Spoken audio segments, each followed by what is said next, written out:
Hello friends, ओम श्री गणेशाय नमः। आप सभी का हमारे यूट्यूब चैनल पे हार्दिक स्वागत है। कल की वीडियो में हमने बात की थी दशा माता व्रत की 7वीं कथा की। अब आइए प्रारंभ करें दशा माता व्रत की 8वीं कथा। पुराने समय की बात है। एक घर में एक जेठानी देवरानी थी। वे दोनों निसंतान थी। वे मेहनत करके पेट पालती थी। दोनों व्रत पूजन कुछ भी नहीं करती थी। एक दिन दोनों प्रातःकाल गांव में आग लेने गई। उस दिन गांव में दशा माता का पूजन था, इसलिए उन्हें किसी के यहाँ से भी आग नहीं मिली। आग न मिलने पर जेठानी देवरानी से बोली, आज हम दोनों का भी व्रत रहेगा। शाम को आग मिलने पर ही रसोई बनाकर भोजन करेंगी। शाम हो जाने पर जेठानी अपनी पड़ोसन के यहाँ से आग लेने गई। पड़ोसन ने उसे आदर पूर्वक बैठाया। जेठानी ने पड़ोसन से पूछा, दशा माता का पूजन करने से क्या होता है? पड़ोसन ने बताया कि जिस बात की इच्छा करके डोरा लिया जाता है वह इच्छा पूर्ण हो जाती है। जेठानी यह सुनकर पड़ोसन से बोली, अगली बार जब डोरा लेना हो तो मुझे बताना, मैं भी डोरा लूंगी। जेठानी जैसे ही आग लेकर घर से बाहर आई तो उसे गाय चरकर आती दिखाई दी। ग्वाला पीछे आ रहा था। उसके कंधे पर एक बछड़ा था और गाय बछड़े को चाटते हुए चल रही थी। पड़ोसन ने ग्वाले से पूछा, तुम्हारी गाय के पहली बार प्रसव हुआ है क्या? ग्वाले ने बताया कि हाँ। पड़ोसन ने फिर पूछा, गाय ने बछड़ा दिया या बछिया? ग्वाला बोला, बछड़ा है। यह जानकर जेठानी से पड़ोसन ने कहा कि घर जाकर दशा माता का डोरा ले लो। 9 दिन तक व्रत रखकर कथा सुनना। 10वें दिन सिर सहित स्नान करके पूजन करना। दशा माता चाहेंगी तो 10 दिन के भीतर ही तुम्हारी मनोकामना पूर्ण हो जाएगी। जेठानी ने घर जाकर सारी बातें देवरानी को बताई। दोनों ने दशा माता से मनौती मांगी, यदि हम दोनों की संतान होगी तो हम सुहागनों को न्योता देंगे। दोनों ने दशा माता का डोरा लिया। दशा माता की कृपा से डोरे की पूजा से पहले ही दोनों देवरानी जेठानी गर्भवती हो गई। 9 महीने 9 दिन के बाद दोनों के यहाँ 2 लड़कों ने जन्म लिया। बालकों के नामकरण संस्कार के बाद देवरानी ने जेठानी से कहा, हमने जो सुहागनों को न्योतने की मनौती मांगी थी उसे अब पूरा करना चाहिए। जेठानी ने कहा, अभी ऐसा क्या जल्दी है? जब लड़कों का अन्नप्राशन संस्कार होगा तब सुहागनों को न्योता देंगे।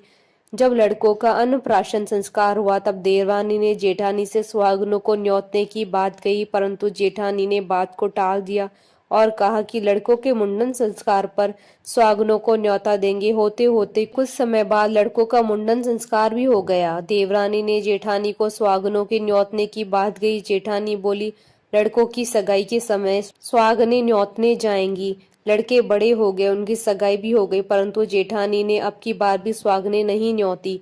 जेठानी बोली, जिस दिन लड़कों के फेरे होंगे उस दिन सुहागनों को न्योता देंगे। इस पर देवरानी बोली, बहन तुम्हारी जब इच्छा हो तब तुम सुहागनों को न्योता देना, परंतु मैं तो लग्न के दिन ही सुहागनों को न्योता दूंगी। देवरानी ने लग्न के दिन ही सुहागनों को न्योता दिया, परंतु जेठानी ने कुछ परवाह भी न की। लग्न के बाद मात्र का पूजन करके दोनों दूल्हे बारात सजाकर बैंड बाजे सहित बिहाने चले गए। देवरानी के बेटे का विवाह बड़े धूमधाम से सुकुशल पूर्ण हुआ, परंतु जेठानी ने सुहागनों को न्योता नहीं दिया था, इसलिए दशा माता ठीक फेरों के समय से उसे उठाकर ले गई। दूल्हे के सहसा गायब हो जाने के कारण वर कन्या दोनों में हाहाकार मच गई। उनकी बारात खाली हाथ घर लौट कर आई, परंतु लड़की की माता बड़े संकट में पड़ गई। इस अधब्याई लड़की से कौन विवाह करेगा?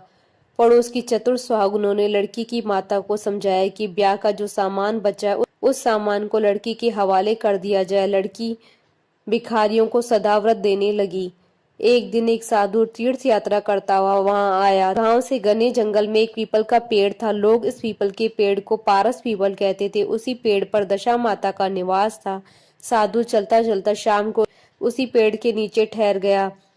झाड़ूदार ने आकर उसी पेड़ के पास के मैदान में झाड़ू लगाई। बिस्ती ने मस्क से वहां पर छिड़काव कर दिया और माली ने फूल बिखेर दिए। तब अनेक देवता अनेक प्रकार की पोशाक पहनकर आने लगे तथा स्थान पर बैठने लगे। सबसे बाद में स्वर्ग के राजा इंद्र का सिंहासन उतरा। इसी के साथ स्वर्ग की अप्सराएं आकर भी सिंहासन के चारों ओर नाचने लगी। उसी समय अधब्याय लड़के को गोद में लेकर दशा माता पीपल के पेड़ के नीचे उतरी। इंद्र के साथ स्वर्ग से एक सूरा गाय भी आई थी। उसने 2 गिलास दूध दिया था। अधब्याय लड़के ने एक भाग के गिलास का दूध रख लिया था, दूसरे गिलास का दूध भी पी लिया था। जब तक अप्सराओं का नाच गाना होता रहा, दशा माता लड़के को गोद में लेकर बैठी रही। प्रातःकाल होते ही देवताओं का दरबार भंग हुआ। साधु भी वहां से चलकर गांव में आया। साधु महाराज गांव में भिक्षा मांगते मांगते अधब्याई लड़की के घर पहुंचा। लड़की ने आदर पूर्वक साधु को बैठाया और भोजन तैयार किया। लड़की ने 3 पत्तल परोस कर रखे। पहली पत्तल अधब्याय अपने पति के लिए रखी, दूसरी पत्तल बाबा जी के सामने रखी और एक पत्तल अपने सामने रखी। बाबा ने अपने आप कहा, वाह, जो बात मैंने रात को वहां देखी वही बात यहीं भी देखने को मिल रही है। लड़की ने पूछा, क्या बात है बाबा जी? साधु बाबा ने बात टालते हुए कहा, हम बैरागी लोग ऐसी अनेक बातें कहते रहते हैं, तुम्हें ऐसी बातों से क्या मतलब? तुम तो भोजन करो और भगवान का भजन करो। लड़की ने हठ पकड़ ली। उसने कहा, जब तक आप अपनी कही बात का खुलासा नहीं करेंगे मैं भोजन नहीं करूंगी। इस पर भी साधु बाबा चुप रहे। तब लड़की बोली, आप साधु हैं और मैं सती हूँ। आप या तो अपने कथन को स्पष्ट कीजिए, आपने रात में क्या देखा, नहीं तो मैं आपको शाप दे दूंगी। तब साधु बाबा ने रात का सारा किस्सा कह सुनाया। सुनकर लड़की ने बाबा के साथ पीपल के पेड़ के पास जाने का निश्चय कर लिया। साधु बाबा आगे चले और लड़की उनके पीछे पीछे चलती रही। साधु बाबा लड़की को पारस पीपल के पास छोड़कर चले गए। संध्या होने पर नित्य की तरह जमादार ने झाड़ू लगाई, बिस्ती ने अपनी मस्क से पानी का छिड़काव किया, माली ने फूल बिछाए, देवताओं के राजा इंद्र आए, अप्सराओं का नाच गान प्रारंभ हो गया। उसी समय दशा माता पीपल के पेड़ से उतरकर दरबार में बैठ गई। लड़की ने सूरा गाय का दूध लिया और 1 गिलास अधब्याई लड़की के लिए रख लिया। जैसे ही लड़के ने दूध का गिलास मुंह पर लगाया, त्यों ही लड़की दूसरा गिलास हाथ में लेकर वर के सामने आ गई। वह बोली, अपना भाग लेने के लिए मैं उपस्थित हूँ, मेरे लिए क्या आज्ञा है, मैं सेवा करने के लिए तैयार हूँ। तब लड़का बोला, मैं इस तरह से तुम्हें नहीं मिल सकता, मैं दशा माता की सेवा में रहता हूँ, मुझे अभी दरबार में जाकर दशा माता की गोद में बैठना होगा। यदि तुम्हें मुझसे प्यार है तो दशा माता को प्रसन्न करके उनसे अपने लिए मांग सकती हूँ, तब मैं तुम्हारा हो सकता हूँ। लड़का दूध पीकर दशा माता की गोद में जाकर बैठा। लड़की अप्सराओं के साथ नाच गाने लगी। जब सवेरा हुआ तो दशा माता ने इस नई लड़की को बुलाकर पूछा, तुम कौन हो? तुम्हारे नाचने से मैं बहुत प्रसन्न हुई हूँ, जो कुछ मांगना हो मांग लो।